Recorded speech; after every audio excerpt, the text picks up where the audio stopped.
গতকাল চট্টগ্রামে আদালত প্রাঙ্গণে চিন্ময়, তার পুরো নাম জানে কি? চিন্ময় দাস ব্রহ্মচারী, প্রভু আছে মাঝখানে আবার, চিন্ময় দাস ব্রহ্মচারী রাষ্ট্রদ্রোহ মামলায় তাকে গ্রেফতার করা হয়েছে। তিনি অন্য কোনো ধর্মের, এই কারণে গ্রেফতার করা হয় নাই। আচ্ছা, একজন মুসলমানও যদি রাষ্ট্রের বিরুদ্ধে কোনো কাজ করে, এদেশের রাষ্ট্র আইন তার বিরুদ্ধে ব্যবস্থা নিবে কি নিবে না?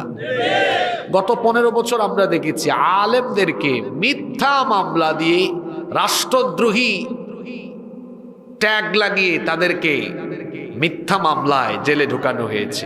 আর এই চিন্ময় দাস ব্রহ্মচারী, সে তো আমার স্বাধীন দেশের পতাকার উপরে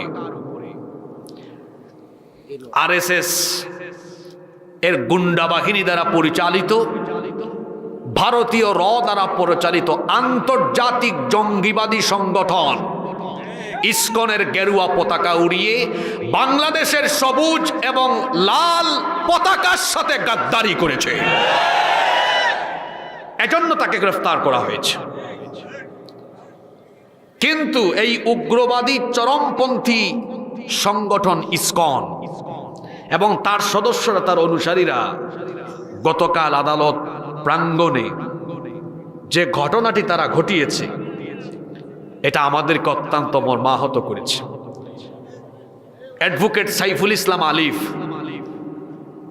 আপনাদেরকে আরেকটি বিষয় অবগত করি। আমি যে বিশ্ববিদ্যালয়ে পড়াশোনা শেষ করেছি, যে বিশ্ববিদ্যালয় থেকে আমি গ্র্যাজুয়েশন শেষ করেছি, অ্যাডভোকেট সাইফুল ইসলাম আলিফ একই বিশ্ববিদ্যালয়ের ছাত্র। ল ডিপার্টমেন্ট থেকে পড়াশোনা শেষ করে এখন তিনি আইনজীবী এবং গত মাসেই এপিপি, অ্যাডিশনাল পাবলিক প্রসিকিউটর, অর্থাৎ রাষ্ট্রপক্ষের আইনজীবী হিসাবে তাকে নিয়োগ দেওয়া হয়েছে। যেহেতু এটা রাষ্ট্রদ্রোহ মামলা, এই চিন্ময় দাস ব্রহ্মচারীর বিরুদ্ধে রাষ্ট্রপক্ষের হয়ে শুনানিতে তিনি অংশগ্রহণ করেছেন। এই উগ্রবাদী চরমপন্থী ইসকনের সদস্যরা তাকে আদালত প্রাঙ্গণে পিটিয়ে পিটিয়ে, এমনকি তার ঘাড়ের মধ্যে কুপিয়ে কুপিয়ে নির্মমভাবে তাকে হত্যা করেছে। এখানে শেষ নয়, আদালত প্রাঙ্গণের মসজিদ তারা ভাঙচুর করেছে, মসজিদের মুসল্লিদের গায়ে তারা হাত তুলেছে। ইসকনের সদস্যদেরকে আমি হুঁশিয়ার করছি, এটা গুজরাট নয়, এটা বাংলাদেশ। গুজরাটে তোমাদের দাদা বাবুরা যে গুন্ডামি করেছে, যে মাস্তানি করেছে, এরকম গুন্ডামি মাস্তানি বাংলাদেশে করার দুঃসাহস দেখালে দাদা বাবুদের দেশে তোমাদেরকে পাঠিয়ে দেওয়া হবে। এটা গুজরাট নয়, এটা বাংলাদেশ, এটা মনে রাখতে হবে। আমাদের মাদ্রাসার ভাইরা, মাদ্রাসার শিক্ষক ছাত্ররা আপনাদের মন্দির পাহারা দিয়েছে, দেয় নাই? আপনাদের প্রতি সহানুভূতি আমাদের আছে, ভালোবাসাও আছে, কিন্তু এটাকে পুঁজি করে সাম্প্রদায়িক দাঙ্গা, উস্কানি কিংবা চরমপন্থা অবলম্বন করে এই দেশে যদি কোনো ধরনের অশান্তি সৃষ্টি করতে চান, বাংলাদেশের জনগণ এর আগের ফেরাউনকেও ছাড় দেয় নাই, আপনাদেরকেও ছাড় দিবে না। আমরা আরো বহু বছর আগ থেকে সতর্ক করে আসতেছি, ইসকন এটি আন্তর্জাতিকভাবে স্বীকৃত উগ্র এবং চরমপন্থী সংগঠন। ইসকন এটা শর্ট ফর্ম, এদের পুরা নেম হচ্ছে, ফুল নেম হচ্ছে international society for Krishna consciousness, যার বাংলা হলো আন্তর্জাতিক কৃষ্ণ ভাবনামৃত সংঘ। এই সংগঠনটি প্রতিষ্ঠা হয়েছে খুব বেশি দিন আগে নয়, এই সংগঠনটি প্রতিষ্ঠা হয়েছে মাত্র কয়েক দশক আগে। এবং আশ্চর্যের ব্যাপার হলো, ভারতে এই সংগঠনটির কর্মতৎপরতা সবচাইতে বেশি, কিন্তু এই ইসকনের জন্ম ভারতে নয়, এটি হিন্দুদের কোনো সংগঠন নয়, বরং হিন্দু বেশধারী ইহুদিদের একটি সংগঠন। আমি এটাকে আমার ভাষায় এভাবে বলি, এটা হচ্ছে ইহুদি পরিচালিত, আমেরিকা প্রযোজিত। কথা বুঝেন নাই? বলবেন আচ্ছা ইহুদিরা এটাকে না হয় নিয়ন্ত্রণ করে, আমেরিকা আসলো থেকে? কারণ হলো এই ইসকন যিনি প্রতিষ্ঠা করেছেন তার নাম হলো অভয় চরণাবিন্দ ভক্তি বেদান্ত স্বামী প্রভুপাদ। এই লোকটা নিউ ইয়র্কের আমেরিকার নিউ ইয়র্কে এই সংগঠনটি প্রতিষ্ঠা করে। আশ্চর্যের ব্যাপার হলো সে কোনোদিন কোনো হিন্দু শিক্ষালয়ে পড়াশোনা করে নাই, পড়াশোনা করেছে খ্রিস্টানদের চার্চে। এজন্য আমি বলেছি এটা হলো ইহুদি পরিচালিত, আমেরিকা প্রযোজিত। এই সংগঠনের কাজ হলো সাম্প্রদায়িক দাঙ্গা লাগানো, উস্কানি দেওয়া। বিশেষ করে তাদের বেসিক কনসেপ্ট হলো মুসলমানদের বিরুদ্ধে কাজ করা। কারণ তাদের যে কনসেপ্ট আছে এই কনসেপ্টটা হলো মধ্যযুগের চৈতন্য থেকে আগত। চৈতন্যের অন্যতম থিওরি হচ্ছে নির্বজন করো আজি সকল ভুবন, যার অর্থ হলো সারা পৃথিবীকে মুসলমান মুক্ত করো। অর্থাৎ তাদের লক্ষ্য এবং উদ্দেশ্য হলো পৃথিবী থেকে মুসলমান নিধন করা। এজন্য এই ভারতে দেখবেন তাদের কর্মযজ্ঞ সবচেয়ে বেশি। জয় শ্রীরাম না বলার কারণে তাবরিজ নামক এক যুবককে তারা নির্মমভাবে পিটিয়ে হত্যা করেছে। আমাদের বাবরি মসজিদ তারা দখল করে রাম মন্দির বানিয়েছে। এই বাংলাদেশে আমরা কি কখনো অন্য কোনো ধর্মের ভাই বোনদের উপাসনালয় আমরা দখল করে মসজিদ বানিয়েছি?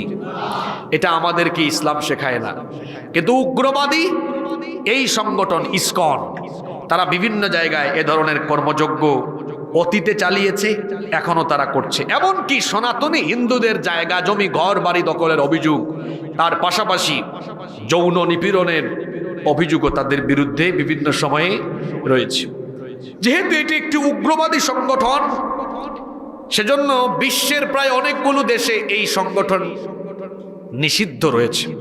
যেমন সোভিয়েত ইউনিয়ন, অর্থাৎ রাশিয়ার আগের নাম সোভিয়েত ইউনিয়ন, 70-এর দশকে 80-র দশকে সেখানে ইসকনকে নিষিদ্ধ করে দেওয়া হয়।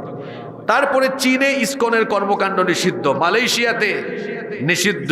এছাড়াও Afghanistan, Uzbekistan, Tajikistan, Kazakhstan, Turkmenistan সহ ইন্দোনেশিয়ার কিছু কিছু অঞ্চলে ইসকনের কর্মযজ্ঞ নিষিদ্ধ এবং এই সকল দেশে এরা কঠোর নজরদারিতে আছে। শুধুমাত্র ভারত, বাংলাদেশ, যুক্তরাজ্য, যুক্তরাষ্ট্র, ইউরোপ, আমেরিকার বেশ কয়েকটি দেশে এরা তাদের কর্মযজ্ঞ চালাচ্ছে।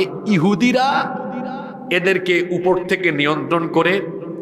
ভারতের গৌতম আদানি, মুকেশ আম্বানি এরা এদেরকে অর্থ দিয়ে বিভিন্ন সময় সহযোগিতা করে। বাংলাদেশের শান্তি সম্প্রীতি নষ্ট করার জন্য 5ই আগস্টের পরে এই ইসকন বহু অপচেষ্টা চালিয়ে যাচ্ছে। এর আগের যে ফেরাউনরা গেল, এই ফেরাউনরা তো বহু মানুষকে ঘর ছাড়া করেছে, আর আজকে তাদের উপরে এমন শাস্তি এসেছে, আল্লাহ এদেরকে দেশ ছাড়া করে দিয়েছেন। দেশের বাইরে গিয়েও তারা বসে নেই, দেশের বাইরে গিয়েও তারা বসে নেই। আমার দেশের শান্তি সম্প্রীতি নষ্ট করে দেশকে অস্থিতিশীল করে গৃহযুদ্ধের দিকে ঠেলে দেওয়ার জন্য তারা বর্তমানে ইসকনকে ব্যবহার করছে। আমি আপনাদেরকে সহ সারা বাংলাদেশের মানুষকে বলবো, এদের পাতানো ফাঁদে পা দেওয়া যাবে না। গ্রামে গঞ্জে আপনারা যারা আছেন, আবেগের বশবর্তী হয়ে হিন্দুদের কোনো মন্দির, তাদের উপাসনালয় কিংবা কোনো হিন্দু ভাই বোনদের ঘর বাড়িতে বা তাদের গায়ে হাত তুলবেন না। কারণ এটাকে কেন্দ্র করে তারা ঘোলা পানিতে মাছ শিকার করার অপচেষ্টা করবে। যেহেতু গতকাল আদালত প্রাঙ্গণে যেটা হয়েছে, সেটা সরাসরি ইসকনের সদস্যরা রাষ্ট্রকে বুড়ি আঙ্গুল দেখিয়েছে। রাষ্ট্রকে যেহেতু বুড়া আঙ্গুল দেখিয়েছে, আমি আজকেও আমার ফেসবুক পেজে লিখেছি এ বিষয়ে দেশের মানুষ নয়, রাষ্ট্রকে এখন যুগান্তকারী সিদ্ধান্ত নিতে হবে। যেহেতু রাষ্ট্রের বিরুদ্ধে বুড়া আঙ্গুল দেখিয়ে দেশের আইন কানুনকে বৃদ্ধাঙ্গুলি দেখিয়ে আদালত চত্বরে এরকম ন্যাক্কারজনক হামলা ঘটিয়েছে, ইউনূস সাহেবের সরকারকে বলবো, পাশাপাশি সুপ্রিম কোর্টের প্রতি আমরা দৃষ্টি আকর্ষণ করব, এই ঘটনাকে কেন্দ্র করে ইসকনের কার্যক্রম গোটা বাংলাদেশে নিষিদ্ধ করে দিতে হবে।